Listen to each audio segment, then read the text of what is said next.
मंगल भवन मंगल हारी।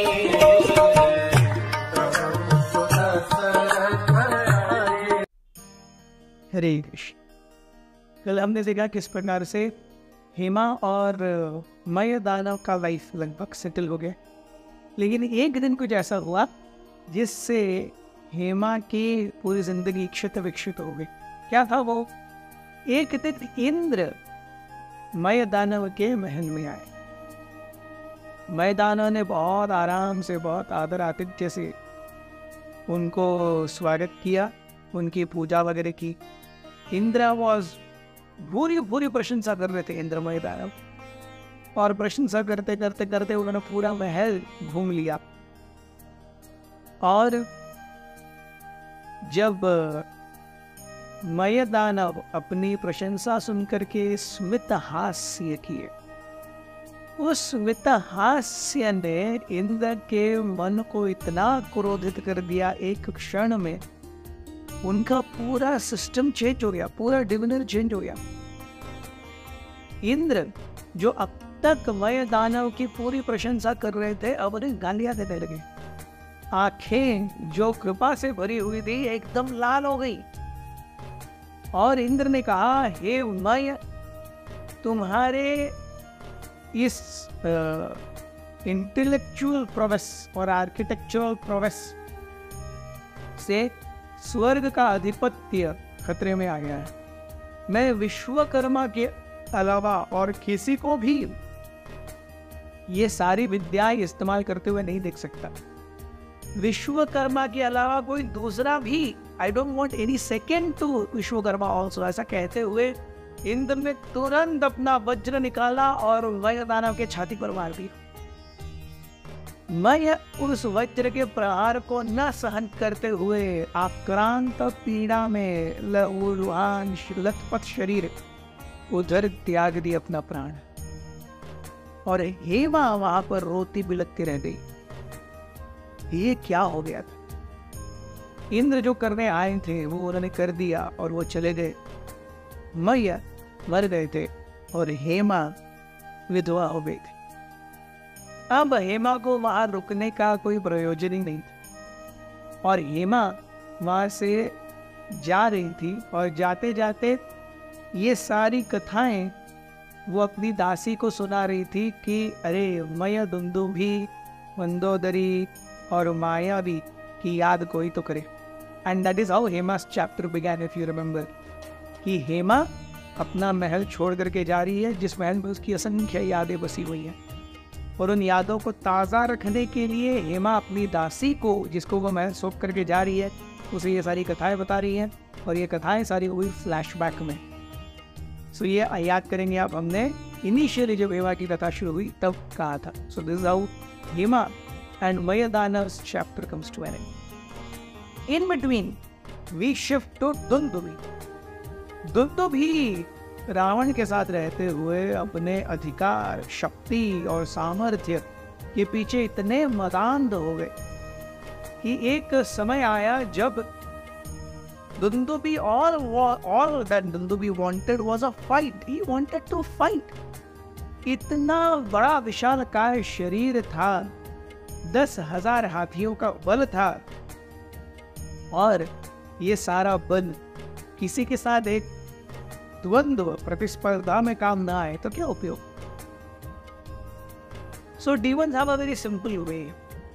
हर जगह पे केवल रकस, फ्रस्ट्रेशन, तोड़ फोड़, विध्वंस करो, और वहाँ के व्यक्ति का जो भी वहाँ का मुखिया है, राजा है, उसका अटेंशन सीख करो।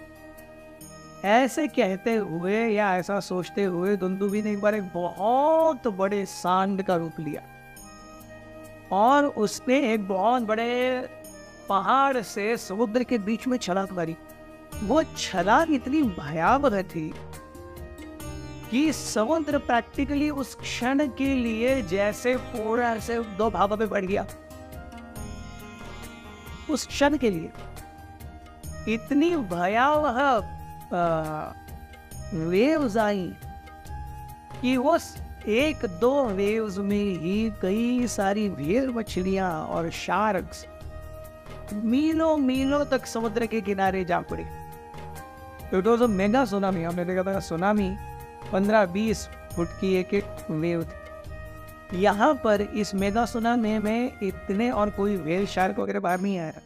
यहाँ पे व्हेल शार्क सब बाहर आ गए और सब जमीन पर पेड़ों के ऊपर लटक के अपनी जान दे बैठे। दुंदुभी इतना काला शरीर कि जिससे रात को भी लगे कि अरे ये क्या है, रात को भी दिन माना जाए, इतना काला था दुंदुभी का शरीर कि रात भी उसके सामने दिन लगे। उसकी आंखें इतने ज्यादा क्रोध से भरी हुई और लाल कि पके हुए अनार को भी वो अरे क्या कलर। शक्ति इतनी अपार कि वरुण जो कि समुद्रों के राजा हैं वो समझ गए कि दुंदुभी है something very sinister in his mind, तो ये ज्यादा समय तक न चलाए उतना अच्छा है। तो वरुण दुंदुभी के सामने आए और कहे, दुंदुभी मैं जानता हूँ तुम इतना विध्वंस क्यों फैला रहे हो, तुम मुझे युद्ध के लिए आमंत्रित करना चाहते हो, लेकिन अब मैं वृद्ध हो गया और मेरी कोई युद्ध की इच्छा नहीं है, मैं आपके सामने हार मानता हूँ।